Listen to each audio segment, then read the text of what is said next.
Hello guys, welcome to the biology class.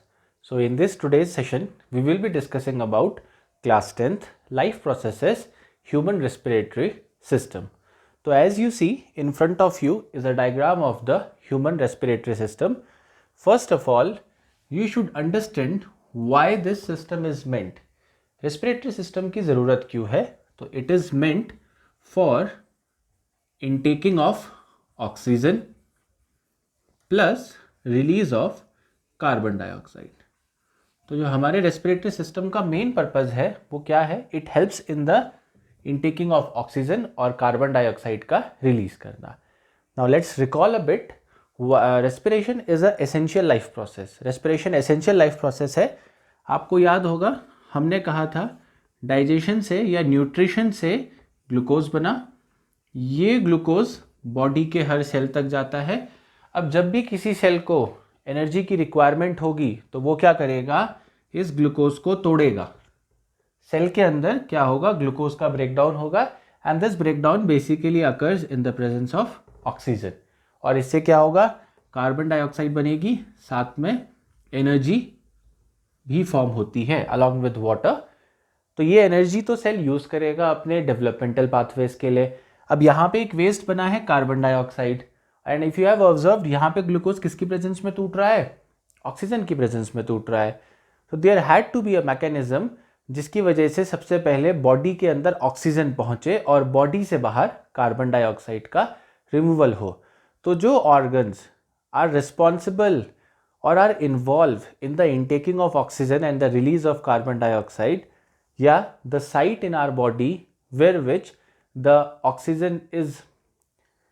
oxygen moves inside the body and carbon dioxide is released, so that is called as human respiratory system. Now let's understand human respiratory system. तो human respiratory system को पहले मैं एक pathway से समझाऊंगा, फिर इस diagram को डिटेल में स्टडी करेंगे. So the first organ which is responsible for intaking of oxygen is either mouth or nose. तो आप देखेंगे यहाँ पे this portion represents the mouth and this portion represents nose. आपने देखा है हमारे नोज में दो ओपनिंग्स होती हैं जिनको हम कहते हैं नॉस्ट्रल्स, और इस नॉस्ट्रल्स के आगे एक हॉलो ट्यूब है जिसे हम कहते हैं nasal passage. Suppose these are the nostrils let's say. तो इनके आगे का जो पाथवे है इसको कहते हैं नेजल पैसेज. ठीक है. फिर जहाँ पे ये माउथ और ये दोनों मिलते हैं, देखिए यहाँ से ऑक्सीजन एंटर करे या यहाँ से करे, यहाँ पे दोनों मिल गए. फिर इसके ये जो पोर्शन है ये पोर्शन कहलाता है फेरेनिक्स. एक ट्यूब वाला पोर्शन है. These are called as pharynx. अब चाहे माउथ की बात करें चाहे नेजल पैसेज की बात करें, दोनों कहाँ खुलेंगे बेटा? Both of this open as pharynx. Okay. अब फेरेनिक्स से रिलेटेड एक बात समझना, यही फेरेनिक्स आगे चल के फूड पाइप में भी टर्मिनेट होती है. ओके. तो इस फेरेनिक्स में अब नाउ इमेजिन अ पाइप. एक पाइप है फेरेनिक्स, जैसे ये फेरेनिक्स है, ये आगे को जा रही है. अब इस फेरेनिक्स में एक, let's understand this way. Now suppose this is the food pipe, यहां से शुरू हुई. तो ये अगर ये पोर्शन आपका अगर फेरेनिक्स है तो फेरेनिक्स कुछ यूं जाता है. Okay. Pharynx is a tube that is moving like this. Now this pharynx consists of a flap like structure. इस वाले स्ट्रक्चर की बात कर रहा हूं. इस pharynx में एक flap like structure होगा जो डोर की तरह है, जब जरूरत होगी खुलेगा और क्लोज हो जाएगा. That flap like structure is called as epiglottis. It's like a door which will open and close and that is called as epiglottis. Now अब epiglottis तो ये flap हो गया. तो जो ये ओपनिंग है जिसको फ्लैप कवर कर रहा है, that opening is called as glottis. तो basically I want to tell you कि फेरेनिक्स में एक छोटा सा पोर होता है, एक ओपनिंग होती है जिसको कहते हैं ग्लॉटिस, और वो कवर होता है किससे? एपिग्लॉटिस से. हम क्यों पढ़ रहे हैं इसको? क्योंकि फिर इसी एपिग्लॉटिस के आगे फाइनली आपको क्या मिलेगा, जिसको हम वोकल बॉक्स कहते हैं या फिर लैरिंक्स कहते हैं. तो दिस इज अ गार्ड.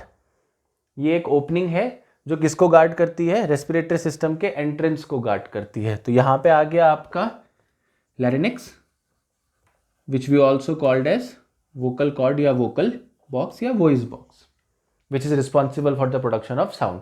अब इस लैरिंक्स के आगे अगर आप देखेंगे तो आपको ये एक हॉलो ट्यूब लाइक स्ट्रक्चर दिख रहा है. ऑलवेज रिमेंबर, हम जितनी भी लाइफ प्रोसेस पढ़ेंगे, जितने भी सिस्टम्स पढ़ेंगे बॉडी में, वो इंटरनली हॉलो होते हैं. तो ये पूरा स्ट्रक्चर भी हॉलो है and this is called as wind pipe. This portion is called as wind pipe. Now you should know why wind pipe, because this is specifically meant for the passage of air, that's why it is called as windpipe. अब यहाँ पे आप देखेंगे आपको ये ऐसे छल्ले type के दिख रहे हैं, रिंग्स जैसी दिख रही हैं. तो ये रिंग्स जो होती हैं, ये रिंग्स हैं शी शेप की और इनको कहते हैं rings of cartilage. These are called as rings of cartilage. अब इसको समझने के लिए ये समझते हैं, ये एक विंड पाइप, ये एक ट्यूब है जिसको हमने विंड पाइप का, जहाँ से लंग्स के अंदर एयर जाएगी. अब विंड पाइप का जो नेचर है वो मस्कुलर है. विंड पाइप जो है वो मसल्स की बनी है और आपको पता है मसल्स का काम होता है कॉन्ट्रैक्शन और रिलैक्सेशन. जब हम सांस ले रहे हैं रिलैक्स, सांस छोड़ रहे हैं कॉन्ट्रैक्ट. तो अगर विंड पाइप क्या एक हॉलो ट्यूब है, सपोज करिए एक प्लास्टिक का बना हुआ है या पॉलीथिन का बना है. अब जब भी कॉन्ट्रैक्शन रिलैक्सेशन होगा तो ये ट्यूब अपनी जगह से डिस्प्लेस हो सकता है. तो in order to prevent this tube wind pipe from the collapsing, ताकि वो टकराए ना, उसकी वॉल्स एक दूसरे से ना टकराए, अपनी जगह से ये मूव ना करे, तो इसको फिक्स करने के लिए इसके ऊपर शी शेप के रिंग्स ऑफ कार्टिलेज लगे हैं. इनका काम है विंड पाइप को अपनी जगह पे रखना. और ये कार्टिलेजियस नेचर के हैं, मीन्स ये किसके बने हैं, कार्टिलेज के बने हैं. तो मैंने कह दिया ये हो गए आपके rings of cartilage and this entire structure that is called as wind pipe. ये पोर्शन कहलाता है बेटा विंड पाइप. ओके, अब आप देखिए wind pipe terminates into this portion and this portion is known as bronchi. ये पोर्शन कहलाता है ब्रोंकाई. तो हम कहते हैं रिंग्स ऑफ कार्टिलेज आया, इसके आगे क्या आ गया बेटा, it consist of a hollow tube that is called as bronchi. Now bronchi is that portion which will bifurcate and enters the lungs. अब यही ब्रोंकाई बाइफरकेट होके लंग्स के अंदर एंटर कर रहा है. और जैसे ये लंग्स के अंदर एंटर करेगा, अब देखिए आप ब्रांचिंग हो गई है इसमें, तो हम कहेंगे ब्रोंकाई, जैसे रिवर होती है, रिवर गंगा नदी की बात करें तो अपने टर्मिनेशन वाले पॉइंट में बांग्लादेश में divides into small small streams. Similarly now this bronchi is a single river and now it is bifurcating or dividing into multiple streams. Now that is called as bronchioles. तो आपको इसके अंदर जितनी branchings दिख रही हैं, these are called as bronchioles depending upon the branching. अगर main branch से जुड़ा है तो प्राइमरी ब्रोंकायल, उसके ऊपर फिर ब्रांच है सेकेंडरी, उसमें भी ब्रांचिंग है, that is tertiary. But here we have to study only about bronchioles here.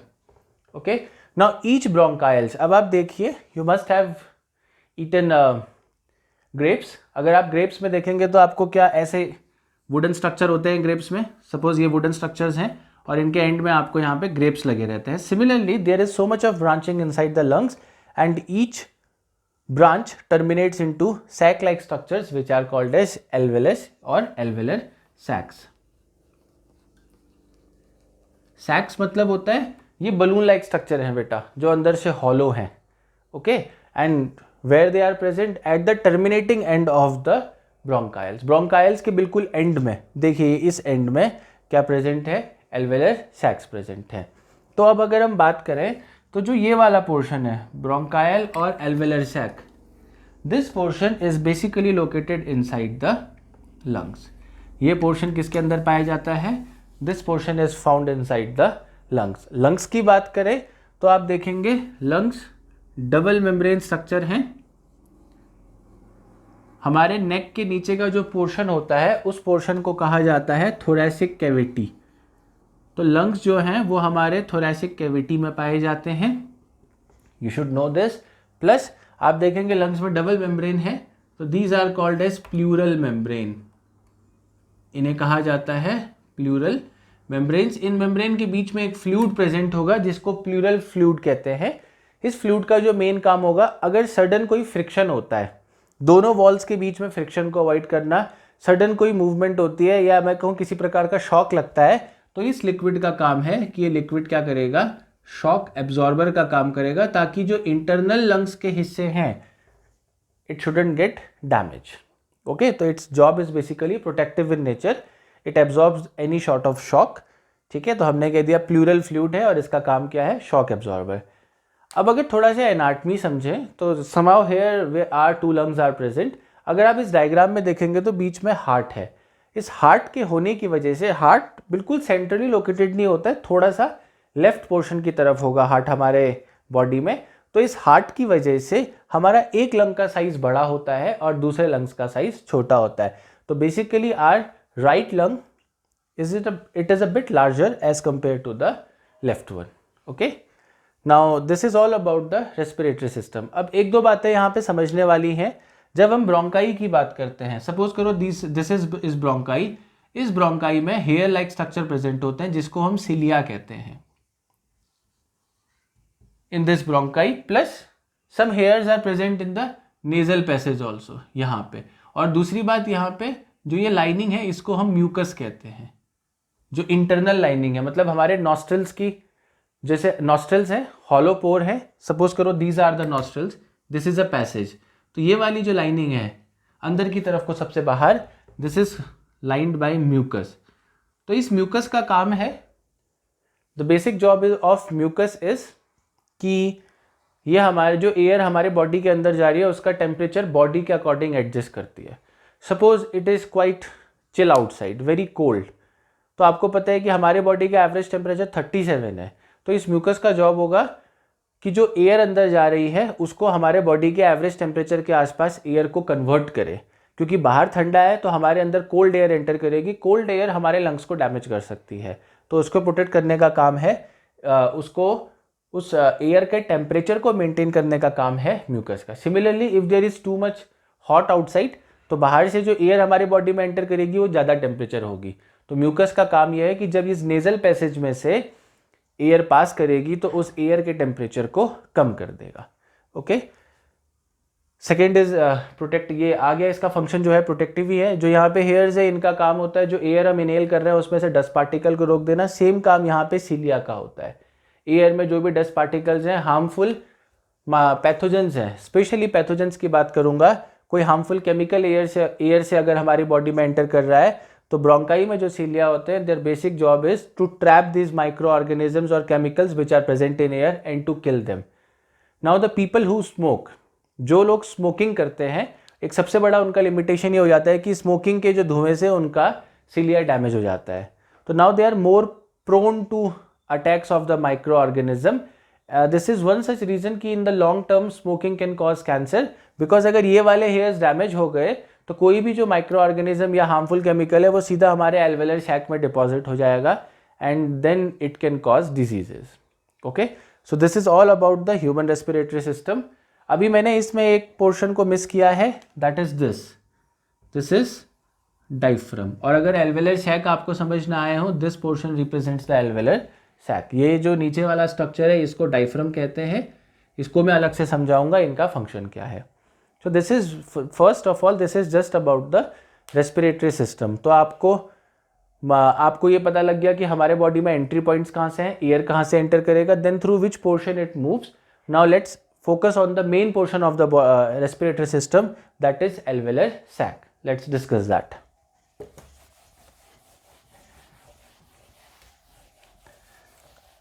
अब जब हम एल्वेलर सैक की बात करते हैं तो अगर मैं एक सिंगल एल्वेलर सैक को दिखाऊं तो this is a alveolar sac, a ball like structure,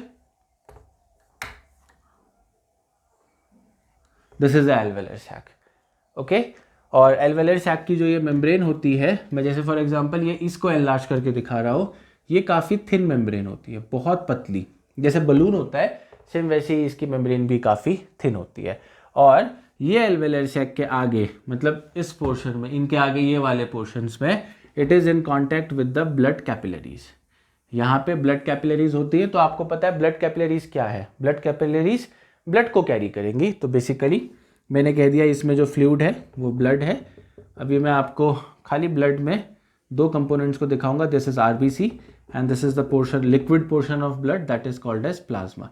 क्योंकि जो मेरा लॉजिक है इन दोनों से ही रिलेटेड है, तो हम यहाँ पे इसी को डिस्कस करेंगे। नाउ लेट्स अंडरस्टैंड कि एल्वेलर सैक का फंक्शन क्या है, एल्वेलर सैक क्यों इंपॉर्टेंट है। आपने देखा कि ऑक्सीजन यहाँ से हमारी बॉडी में एंट्री होती है एंड फाइनली जो उसका रेस्पिरेटरी सिस्टम का टर्मिनेटिंग पार्ट है that is alveolar sac. Now let's understand how alveolar sac function. Now what is happening, suppose when you are inhaling, जब हम ब्रीथ इन कर रहे हैं तो हमने इनहेल किया, तो इनहेल करने से बाहर से एयर आएगी और उस एयर में मैक्सिमम कंपोजिशन जो होगा वो ऑक्सीजन का होगा। तो हमारे एल्वेलर सैक क्या करेगा, एक्सपेंड करेगा और इसकी वजह से इस कैविटी के अंदर ऑक्सीजन का जो कंसंट्रेशन है वो क्या होगा, इंक्रीज कर जाएगा। कंसंट्रेशन ऑफ ऑक्सीजन इंक्रीजेस, मतलब व्हेन वी इनहेल तो inside the alveolar sac the amount of oxygen will increase. अब यहाँ पे ऑक्सीजन काफी ज्यादा हो गई है। Now what will happen here, there is high concentration of oxygen and in the blood there is a cell that is called as red blood cell or RBC। अब इस RBC के पास एक पिगमेंट होता है जिसे कहते हैं हीमोग्लोबिन। पहले समझते हैं कि RBC तक ऑक्सीजन कैसे जाएगी। नाउ RBC में यहाँ पे क्या है, the concentration of oxygen is low and inside the alveolar sac the concentration of oxygen is high. तो एल्वेलर सैक से क्या होगा, इस कैविटी से ऑक्सीजन का डिफ्यूजन होगा। डिफ्यूजन क्या होता है, हायर कंसंट्रेशन से लोअर कंसंट्रेशन में मूवमेंट ऑफ पार्टिकल। तो यहां से ऑक्सीजन मूव करेगी हायर से lower. Now the question arises, why only to RBC, why not to liquid portion of the blood. The reason is that RBC contain a pigment that is called as haemoglobin और यह haemoglobin oxygen को bind करेगा और एक complex बनाएगा जिसे कहते हैं ऑक्सी हीमोग्लोबिन और इसी फॉर्म में ब्लड में ट्रेवल करेगा। और जब ये ऑक्सी हीमोग्लोबिन सेल तक पहुंचेगा तो सेल में हीमोग्लोबिन टूट जाएगा ऑक्सीजन प्लस हीमोग्लोबिन में। तो ऑक्सीजन सेल के अंदर चले गई, सेल उसको यूज करके ग्लूकोज को ब्रेक करके एनर्जी प्रोड्यूस करेगा। तो this is how oxygen reaches to the every cell. Now cell में जब भी रेस्पिरेशन होगा बेटा तो आपको पता है कि एनर्जी के साथ साथ कार्बन डाइऑक्साइड बनेगा। तो some amount of carbon dioxide binds with the haemoglobin. थोड़ी बहुत अमाउंट ऑफ कार्बन डाइऑक्साइड क्या है, वो हीमोग्लोबिन के साथ बाइंड कर सकती है और जो बाकी मेजॉरिटी ऑफ कार्बन डाइऑक्साइड है वो क्या होगी, डिसॉल्व होगी किसमें बेटा, ब्लड के प्लाज्मा में। ओके तो अब ये सेल से ब्लड क्या है, ब्लड तो एक फ्लूइड कनेक्टिव टिश्यू है, ब्लड मूव करेगा। तो ब्लड मूव करके कहाँ जाएगा, लंग्स तक पहुंचेगा। जब वो लंग्स में पहुंचेगा तो अब जो ये प्लाज्मा है, this plasma consist of carbon dioxide, even some amount is present in the RBC also. Okay now inside the chamber there is no carbon dioxide or very less carbon dioxide. No कहना सही नहीं होगा, less कहना सही है। तो अब यहां पे क्या है, low concentration of carbon dioxide और प्लाज्मा में क्या है बेटा, high concentration of carbon dioxide. Again there will be diffusion और डिफ्यूजन में कहां से कहां मूव करता है, हाई से लो। तो कार्बन डाइऑक्साइड कहां मूव करेगी, फ्रॉम द प्लाज्मा या from the blood to the alveolar sac. और जब हम एक्सहेल करेंगे तो इस एक्सहेलेशन में कौन सी गैस निकल जाएगी, carbon dioxide gas will be removed out from the body. Okay this is how alveolar sac function. अब हम इसको सिंगल टर्म्स में कहें तो एल्वेलर सैक का जो फंक्शन होता है, it is basically exchange of gases. Alveolar sac का जो काम है वो है exchange of gases, that is intaking of oxygen and release of carbon dioxide. कोई पूछे एल्वेलर सैक काम कैसे करता है तो आप बोलेंगे कि ये किस प्रिंसिपल पे काम करता है, it works on the principle of diffusion.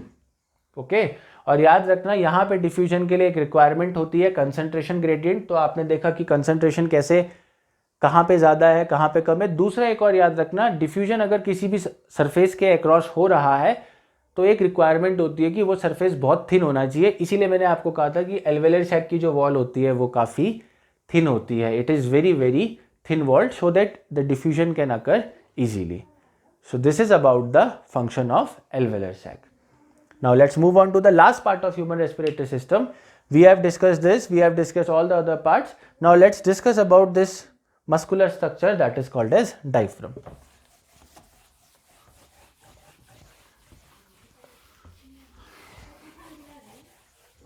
तो अगर आप देखेंगे if you will see here, just a minute.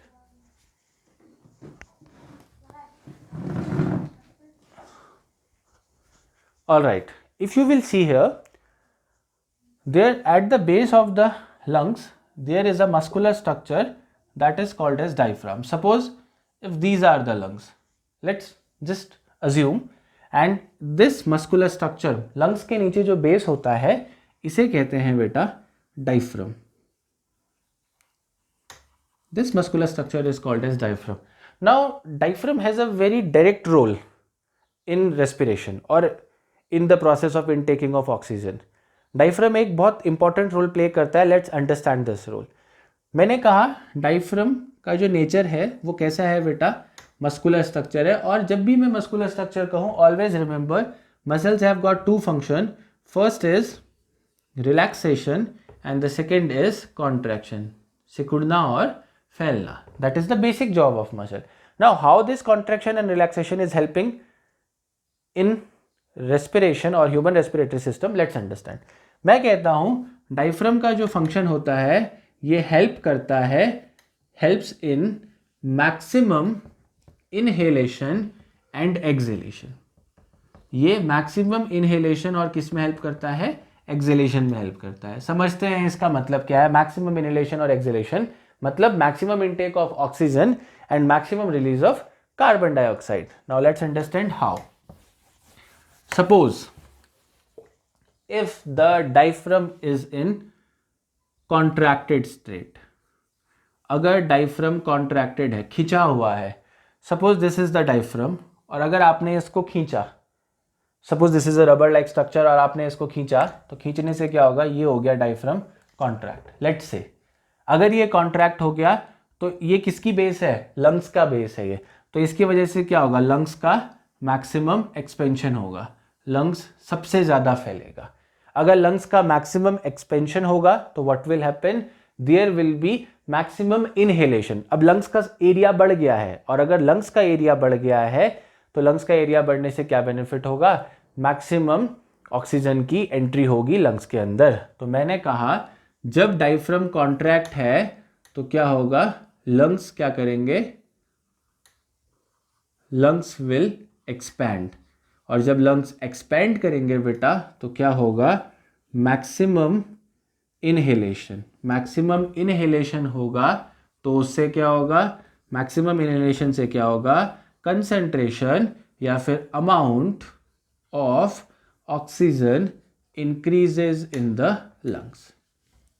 ठीक है, तो इसका काम है सरफेस एरिया बढ़ाना. किसका सरफेस एरिया बढ़ाना, लंग्स का. एल्वेलर सैक का काम क्या है, इसका काम भी है सरफेस एरिया बढ़ाना. बट ये इसके सरफेस एरिया बढ़ाने से क्या फायदा होता है, एल्वेलर सैक का सरफेस एरिया बढ़ेगा तो मैक्सिमम ऑक्सीजन बॉडी के अंदर रिलीज होगी, लंग्स से ब्लड में जाएगी, और similarly maximum carbon dioxide lungs के अंदर पहुंचेगी. ओके, तो हो गया इसका, ये हो गया एक फंक्शन. अब सपोज करो अगर डायफ्राम रिलैक्स कर देता, अब आपने इस रबड़ को छोड़ दिया तो ये क्या होगा, रिलैक्स स्टेट में आ गया. Now suppose this is the relax state of diaphragm. अब जब डायफ्राम रिलैक्स करेगा तो डायफ्राम के रिलैक्स करने से लंग्स क्या होंगे, सिकुड़ जाएंगे. तो व्हेन डायफ्राम रिलैक्सेस, जब डायफ्राम रिलैक्स करता है तो इससे क्या होगा बेटा, इससे ये होगा कि लंग्स क्या होंगे, कॉन्ट्रैक्ट कर जाएंगे, लंग्स सिकुड़ जाएंगे. लंग्स सिकुड़ने से क्या होगा, अब लंग्स सिकुड़ने से क्या होगा, लंग्स के अंदर क्या भरा है, कार्बन डाइऑक्साइड भरा है. तो अब लंग्स ऐसे सिकुड़ रहे हैं तो एक पुश मिलेगा कार्बन डाइऑक्साइड को टुवर्ड्स द आउटसाइड. तो इसकी वजह से क्या होगा, मैक्सिमम एक्सहेलेशन होगा. और मैक्सिमम एक्सहेलेशन होगा तो what will happen, maximum CO2 या more amount of CO2 will be released from the body. तो इसकी वजह से हमारी बॉडी से मैक्सिमम कार्बन डाइऑक्साइड क्या होगी, रिलीज होगी. So that is all about the human respiratory system. That is all about the function of alveolar sac plus the function of diaphragm. हाँ, one more term that is called as residual volume of air. एक last term है, इसके बाद quit करते हैं. That is called as residual volume of air. अब residual का मतलब होता है बची हुई, रेसिडुअल वॉल्यूम ऑफ एयर. तो हमारे लंग्स में आपने देखा होगा कि अगर आपको अभी कोविड में भी एक बहुत कॉमन प्रोसेस है to check whether you are infected or not, if you are able to hold your breath for 30 seconds you are okay, ये सुना होगा आपने। तो इसी को रिलेट करते हैं यहाँ पे। ये हमारे बॉडी का एक सुपीरियर फीचर है, एडवांस फीचर है। क्या है इसका प्रोसेस, इसको समझने के लिए बस इतना समझिए कि residual volume of air, residual बची हुई वॉल्यूम अमाउंट, तो it is that amount of air which is always present in lungs. जब मैं एयर की बात करता हूं तो मैं ऑक्सीजन को रिप्रेजेंट कर रहा हूं यहां पे, तो I will say amount of air always present in lungs. ये वो अमाउंट है जो हमेशा कहां प्रेजेंट है बेटा, लंग्स में प्रेजेंट है, ठीक है। अपार्ट फ्रॉम किसके अलावा, माइनस इनहेलेशन प्लस एक्सहेलेशन, मतलब जो एयर हम इनहेल कर रहे हैं या एक्सहेल कर रहे हैं उसको छोड़ के some amount of oxygen is always present in the lungs. ये एक प्रकार का एडवांस फीचर है। क्यों है, अगर कभी सपोज करो for some moments we run out of oxygen, तो हमारी बॉडी में तुरंत ही स्ट्रेन नहीं पड़ेगा, body can utilise this residual amount of air. Okay, so that is all for today. Thank you for joining the class.